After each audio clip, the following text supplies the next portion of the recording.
बच्चों नमस्कार। देखिए बच्चों, मैं आज इंग्लिश स्पीकिंग कोर्स में आपको अबाउट टू का प्रयोग पढ़ाने जा रहा हूँ। फक्र बकरे ने किया, मेरे सिवा कोई नहीं, मैं हूँ इस जहां में दूसरा कोई नहीं। मैं जू की तर्ज दी, आवाज उठी आकाश में, फेर दी गर्दन छुरी, तत्काल फिर कर साहब ने। गोश्त पोस्त और हड्डियां जो कुछ था जिस्म जार में, कुछ लुट गया, कुछ फिक गया, कुछ बिक गया बाजार में। रह गई आंखें फक्त गाने के लिए, ले गया नद्दार जिसे धुन की बनाने के लिए। जिस्म पे पढ़ कर के सोटे तात घबराने लगी, तो मैं के बदले में वही धन तू गाने लगी। तो देखिए, ईश्वर को साक्षी मान के आप सब बड़े लगन, निष्ठा, मेहनत और ध्यान से मेरे स्नेह को समझने का प्रयास करें। अबाउट टू का प्रयोग कार्य को गति देने के लिए किया जाता है।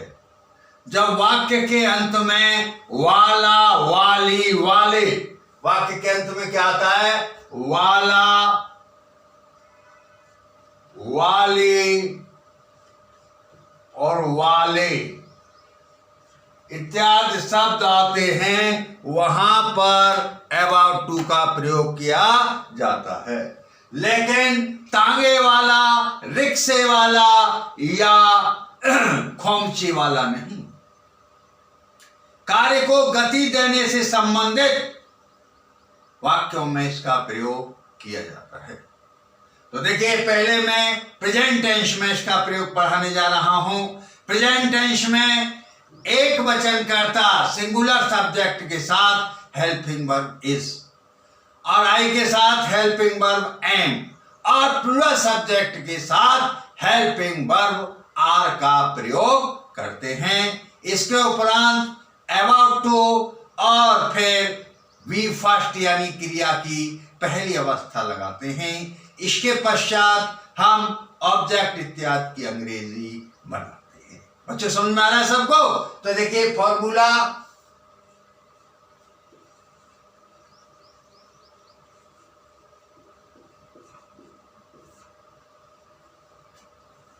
Subject plus is oblique am oblique are plus about to plus V first plus object plus etcetera. Mohan इस नदी में तैरने वाला है, तो इसका डाइवर्ट होगा मोहन है तैरने वाला इस नदी में। इस हिंदी रूपांतरण को सभी बच्चे अपनी अपनी नोटबुक में मेरे साथ लिख लें। मोहन इस नदी में तैरने वाला है। इंग्लिश में बनेगा मोहन है तैरने वाला इस नदी में। समझ में आया बच्चों? तो बनेगा Mohan is about to swim in this river। बच्चों समझ में आ रहा है सब बच्चों को? Mohan is about to swim in this river. मैं यह प्रश्न हल करने वाला हूं।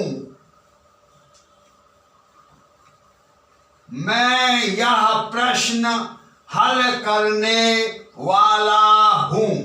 तो I am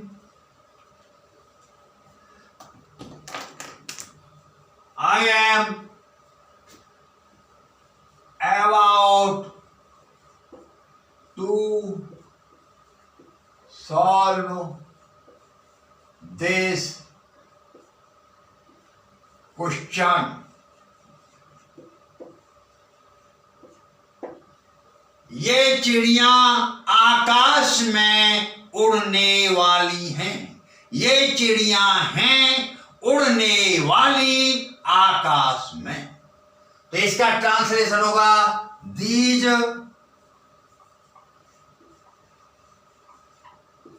birds are about to fly in the sky।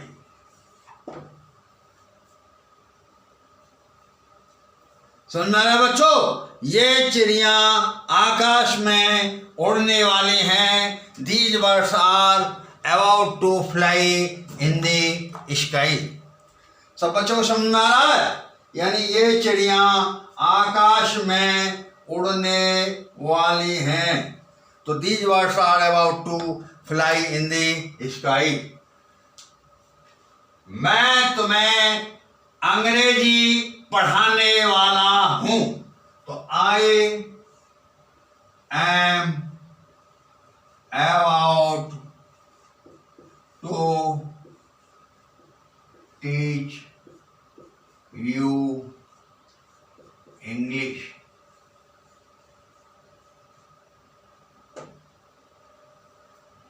ये लड़के इस सड़क पर दौड़ने वाले हैं। इसका डाइवर्ट होगा, ये लड़के हैं दौड़ने वाले इस सड़क पर। ये लड़के हैं दौड़ने वाले इस सड़क पर। तो these boys are about to run on this road।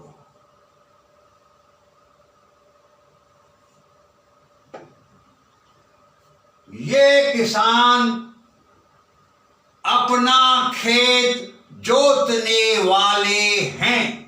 ये किसान इंग्लिश में बनेगा डाइवर्ट करके, ये किसान हैं अपना खेत जोतने वाले। बच्चों सबको समझ में आ रहा है मैंने किस तरह से हेल्पिंग वर्ब इज का प्रयोग किया, हेल्प का किया और आर का किया प्रेजेंट टेंस में, उसके बाद अबाउट टू लगा रहा हूं। सब बच्चे ध्यान से समझ लें। तो दीज फार्मर्स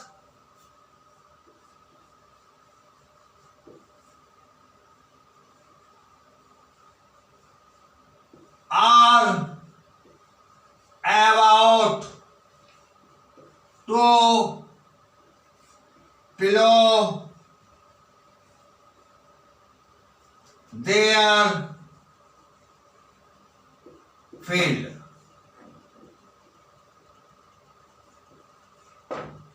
समझ में आया बच्चों? Present tense. अब पास्ट टेंस।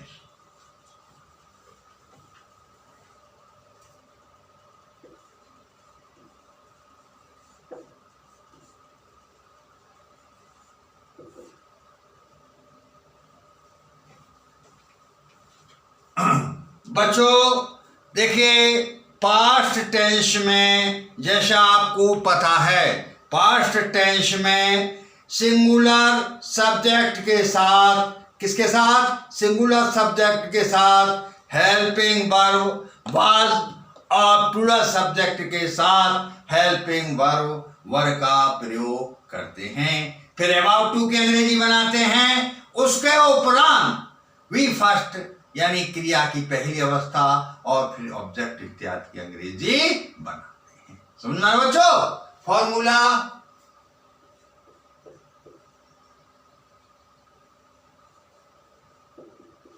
सब्जेक्ट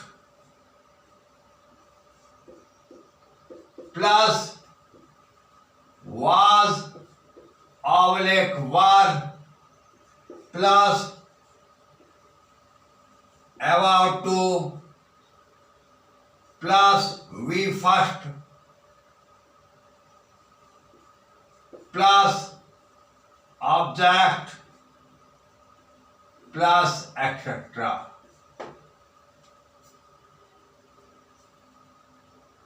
मैं यह निबंध चुनने वाला था। मैं यह निबंध चुनने वाला था। तो ये ट्रांसलेशन होगा, मैं था चुनने वाला यह निबंध। डाइवर्ट करके बनेगा, मैं था चुनने वाला यह निबंध। बच्चों समझ में आ रहा है? तो आई was about to choose this essay.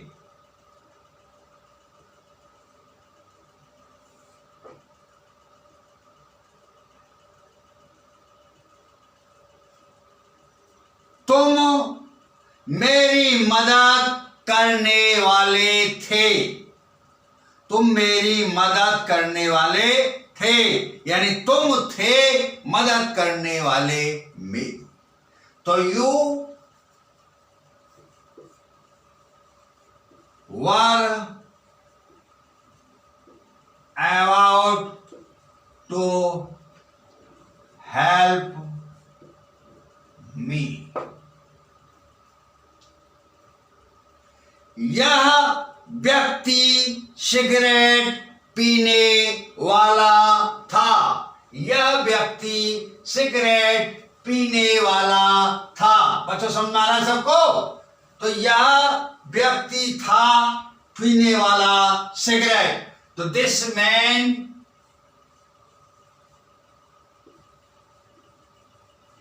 was about to smoke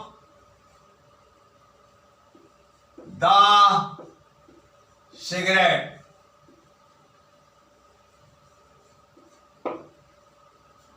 ये विद्यार्थी कक्षा में शोर मचाने वाले थे। तो ये विद्यार्थी थे शोर मचाने वाले कक्षा में। तो दीज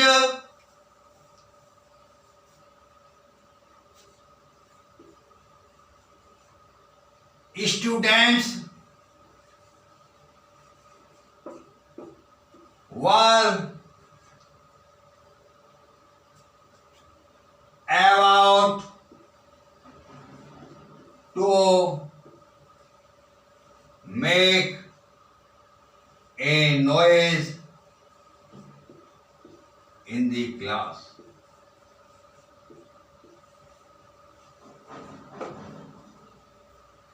यह गाड़ी स्टेशन से चलने वाली थी। तो दिस ट्रेन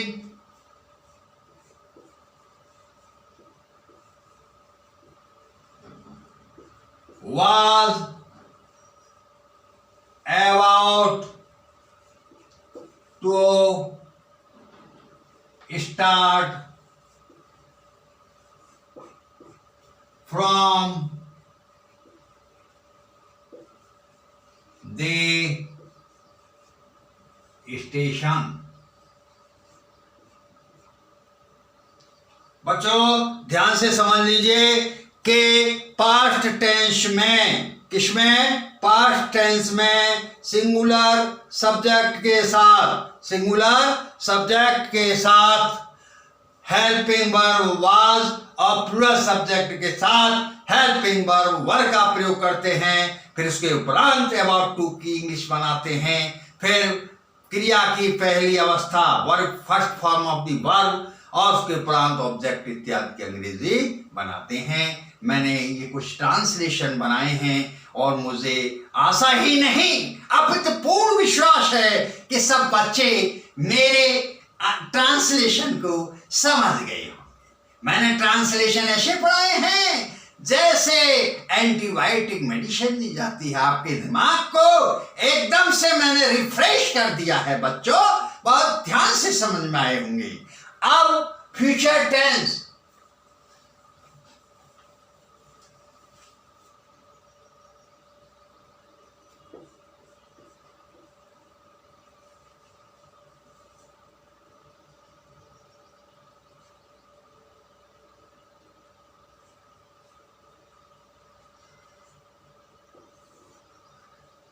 बच्चों फ्यूचर टेंस में आई और वी के साथ शैल बी, या क्या आएगा आई के साथ शैल बी, और आई वी को छोड़ करके अन्य सभी कर्ताओं के साथ, अन्य सभी सब्जेक्ट के साथ हेल्पिंग वर्ब विल भी आएगा। फिर इसके उपरांत अबाउट टू की इंग्लिश बनाएंगे, फिर वर्ब का फर्स्ट फॉर्म क्रिया की पहली अवस्था लगाएंगे और फिर ऑब्जेक्ट इत्यादि की अंग्रेजी बनाएंगे। बच्चों समझ में आ रहा है? फॉर्मूला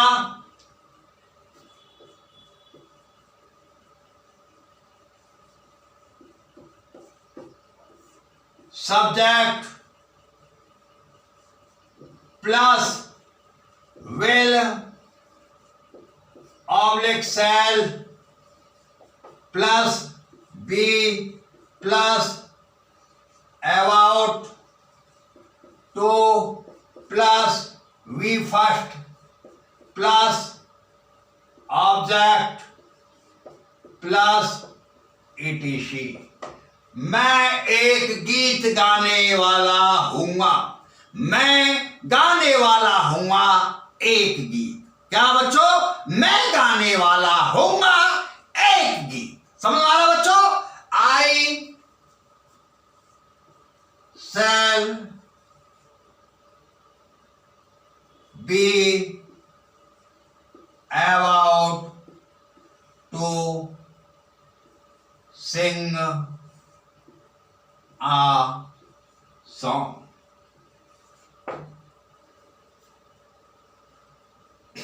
तुम मुझे खोजने वाले होंगे, तो तुम खोजने वाले होंगे मुझे। इंग्लिश में कैसे बनेगा? तुम खोजने वाले होंगे मुझे। मैंने कल भी आपको समझाया था, कर्ता क्रिया कर्म और ट्रांसलेशन नाउन। तो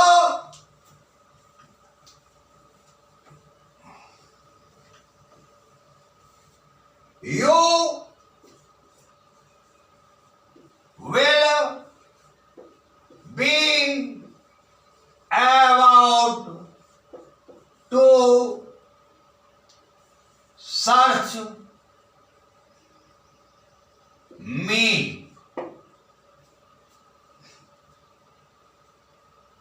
यह चोर इस सड़क पर दौड़ने वाला होगा, तो यह चोर इस सड़क पर दौड़ने वाला होगा। यह चोर दौड़ने वाला होगा इस सड़क पर। कैसे बनेगा बच्चों इंग्लिश में? यह चोर दौड़ने वाला होगा इस सड़क पर। तो this thief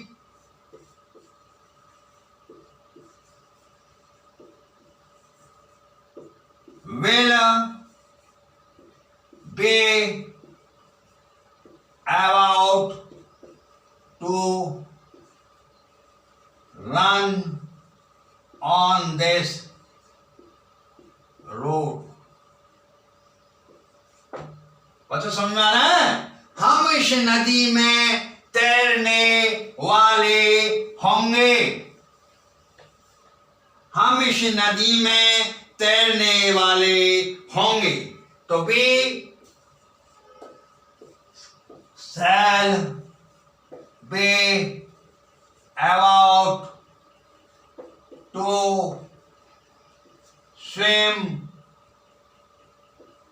in this river. यह पुजारी इस मंदिर में पूजा करने वाला होगा।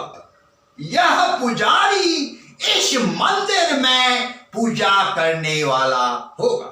यह पुजारी पूजा करने वाला होगा इस मंदिर में। समझ आ रहा बच्चों? अच्छी तरह समझ लीजिएगा। तो this priest will be about to worship in this temple. बच्चों, ये नियम मुझे उम्मीद है आपको समझ में आए होंगे। आप इसे ज़्यादा से ज़्यादा सब्सक्राइब करें और शेयर करें और मेरा डेली का होमवर्क पूरा करते रहें। मैं डेफिनेटली आपको इंग्लिश स्पीकिंग ही नहीं, आपको अंग्रेज बना दूंगा। मैं इस स्पीकिंग का किसी बच्चे से कोई शुल्क नहीं ले रहा हूं। बस मेरा एक ही निवेदन है कि आप मेहनत से पढ़ें, लगन से पढ़ें और मेरी इस वीडियो को सब्सक्राइब और शेयर ज़्यादा से ज़्यादा करें। धन्यवाद। जय हिंद, जय भारत।